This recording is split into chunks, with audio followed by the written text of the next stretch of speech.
Hello my dear students. So today in this video of chapter number 4 metals and non-metals we are going to learn about uses of metals and non-metals. So you should be able to guess why metals are used in making machinery, automobiles, aeroplanes, trains, satellites, industrial gadgets, cooking utensils, water boilers, etc. So metals being hard, tough, are used in manufacturing automobiles, machinery, trains, satellites, aeroplanes, industrial gadgets.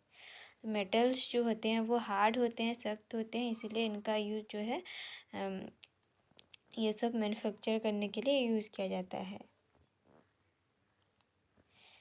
Due to its characteristic of being a good conductor of electricity and ductility, it is used in making wires, electrical appliances, circuits and many more. तो metals जो होते हैं वो electricity के good conductors होते हैं और इसका जो डक्टिलिटी प्रॉपर्टी है, the property of metal by which it can be drawn into wires is called ductility, जिससे कि इनको वायर्स में कन्वर्ट किया जा सकता है इनको. So, due to its characteristic of being a good conductor of electricity and ductility, it is used in making wires, electrical appliances, circuits, and many more.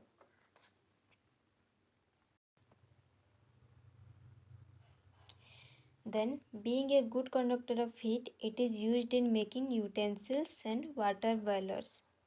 ये हीट का भी गुड कंडक्टर होता है मेटल्स जो होते हैं ये, तो इसीलिए इनको यूटेंसिल्स वगैरह बर्तन और वाटर बॉयलर्स में इनको यूज़ किया जाता है. Then you are also familiar with the uses of some non-metals. So here are some interesting ones. We are sure that you will guess them right. So uses of non-metals. Non-metal is essential. Which non-metal is essential for our life, which all living beings inhale during breathing? कौन सा non metal जो है जो कि हमारे life के लिए essential है, बहुत ज़रूरी है और लिविंग बींग्स उसको इनहेल करते हैं ब्रीदिंग के time? So oxygen is the non metal which is essential for our life and which all living beings inhale during breathing. Then next is non metals used in fertilisers to enhance the growth of plants. कौन से जो non metals हैं जिनको fertiliser की तरह use किया जाता है प्लांट्स के ग्रोथ के लिए? So nitrogen and phosphorus are used as fertilisers to enhance the growth of plants. Nitrogen and phosphorus वो नॉन मेटल्स हैं जिनको प्लांट्स के ग्रोथ के लिए यूज किया जाता है. Then which is the non metal used in water purification process? So chlorine is used in water purification process. Chlorine is the non-metal which is used in water purification process. Then non-metal used in the purple colored solution which is applied on wounds as an antiseptic. कौन सा non-metal है जिसको कि जो घाव वगैरह में उनको एंटीसेप्टिक की तरह यूज किया जाता है? वो है iodine. Iodine is the non-metal used in the purple colored solution which is applied on wounds as an antiseptic. Then which is the non-metals, which are the non-metals used in crackers? So sulfur and phosphorus are the non-metals used in crackers. Sulphur and phosphorus जो है उनको crackers वगैरह में जो फटाके वगैरह होते हैं उनमें यूज किया जाता है. Then you may add some more uses of metals and non-metals from your experiences. So here Paheli have a question. She heard that magnesium is found in plants. So in what form is it found in plants? पहली ने ये सुना है कि magnesium जो है वो plants में पाया जाता है, तो कौन से फॉर्म में वो प्लांट्स में प्रेजेंट होता है? So magnesium is the powerhouse behind photosynthesis in plants. Without magnesium, chlorophyll cannot capture sun energy needed for photosynthesis. In short, magnesium is required to give leaves their green color. Magnesium in plants is located in the enzymes in the heart of the chlorophyll molecule. तो magnesium जो है ये power house होता है, जो कि ये जो फोटोसिंथेसिस का जो प्रोसेस है उसको ये स्पीड अप होने में हेल्प करता है, क्योंकि मैग्नीशियम जो है वो लिप्स में क्यों उसका रिक्वायरमेंट होता है, वो जो है ये क्लोरोफिल जो प्रेजेंट होता है लिप्स में उसको सनलाइट को कैप्चर करने में हेल्प करता है, जो कि फोटोसिंथेसिस प्रोसेस के लिए बहुत ज़रूरी होता है. So without magnesium, chlorophyll cannot capture sun energy needed for photosynthesis. Magnesium के बिना क्लोरोफिल जो है वो सन एनर्जी को वो कैप्चर नहीं कर सकता फोटोसिंथेसिस प्रोसेस को आगे बढ़ाने के लिए. So in short, magnesium is required to give leaves their green color. Magnesium in plants is located in the enzymes in the heart of the chlorophyll molecule. तो ये जो मैग्नीशियम जो होते हैं प्लांट्स में, जो क्लोरोफिल मॉलिक्यूल्स होते हैं लिप्स में, उनका जो हार्ट है मतलब उनका जो सेंटर पॉइंट है वहाँ पे जो एंजाइम्स होते हैं वहीं पे ये मैग्नीशियम जो है प्रेजेंट होते हैं. So what are enzymes? An enzyme is a protein molecule in cells which work as a biological catalyst. तो एंजाइम जो है ये प्रोटीन मॉलिक्यूल्स होते हैं सेल्स में, जो कि एक बायोलॉजिकल कैटलिस्ट की तरह ये काम करते हैं. मतलब ये जो केमिकल रिएक्शंस जो होते हैं लिविंग बींग्स में जो कि टेक्स प्लेस होते हैं, तो उनको ये स्पीड अप करते हैं, बूस्ट करते हैं. So enzymes speed up chemical reactions in the body but don't get used up in the process, therefore can be used over and over again. तो एंजाइम्स जो होते हैं ये केमिकल रिएक्शन को ये स्पीड अप करते हैं, लेकिन ये ख़त्म नहीं होते यूज होकर के, तो इसीलिए इनको ओवर एंड ओवर इनका यूज किया जा सकता है. Almost all biochemical reactions in living things need enzymes.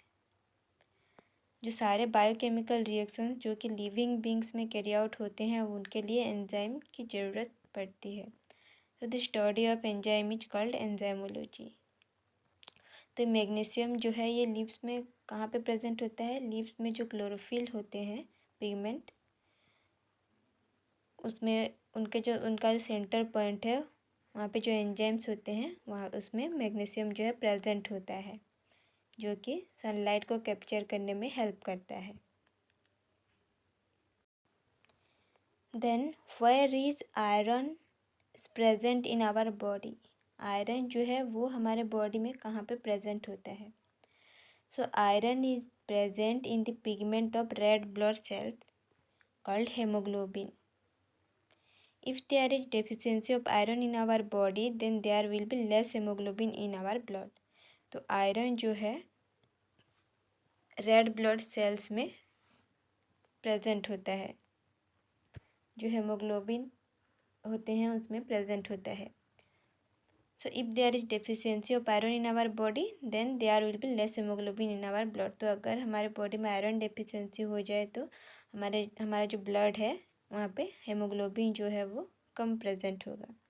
तो हेमोग्लोबिन जो है इसका काम क्या होता है? So our blood is composed of a liquid called plasma in which different types of cells are suspending in it.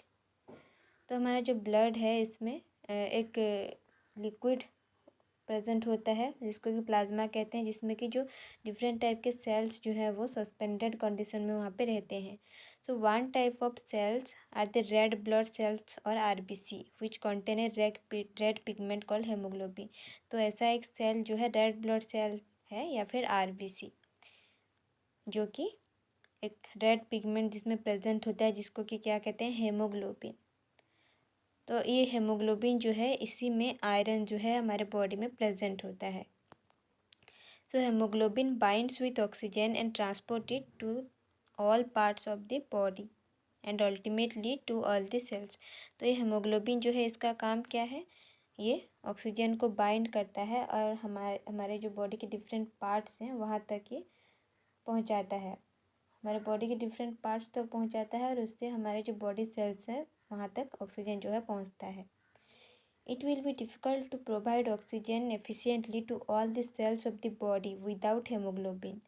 तो हेमोग्लोबिन के बिना हमारे जो बॉडी सेल्स हैं उनको उन तक जो है ऑक्सीजन सफिशिएंटली पहुंचाना ये बहुत ही मुश्किल होगा. The presence of haemoglobin makes blood appear red. और हेमोग्लोबिन जो है इसका प्रेजेंस जो है हमारे ब्लड को ये रेड अपेयर कराता है. तो अगर हमारे बॉडी में आयरन डेफिशिएंट होगा तो हेमोग्लोबिन जो है वो कम होगा. इसका मतलब हमारे जो बॉडी सेल्स हैं उनको ऑक्सीजन भी सफिशिएंट नहीं मिल पाएगा, क्योंकि हेमोग्लोबिन जो है यही हमारे जो बॉडी के सेल्स हैं उन तक ऑक्सीजन जो है ये पहुंचाते हैं, ऑक्सीजन को बाइंड करके ट्रांसपोर्ट करते हैं. So the name haemoglobin is derived from the words haem and globin. ये हेमोग्लोबिन जो है वर्ड है ये किन दोनों वर्ड से डिराइव किया गया है, haem and globin, reflecting the fact that each subunit of haemoglobin is a globular protein with an embedded haem group. तो ये जो हेम एंड ग्लोबिन जो है जो कि हेमोग्लोबिन कॉम्बाइनली फॉर्म करते हैं ये वर्ड जो है. तो ये ग्लोबिन जो है ग्लोबुलिन जो है ये ग्लोबुलर प्रोटीन है जो कि हेम ग्रुप से ये एम्बेडेड होकर के रहता है. Each hem group contains one iron atom that can bind one oxygen molecule. तो ये जो एक एक जो हेम ग्रुप होते हैं वो एक आयरन एटम जो है वो कंटेन करते हैं, और ये जो सिंगल आयरन एटम जो है वो सिंगल एक ऑक्सीजन मॉलिक्यूल को ये बाइंड कर सकता है. Each haem group contains one iron atom that can bind one oxygen molecule.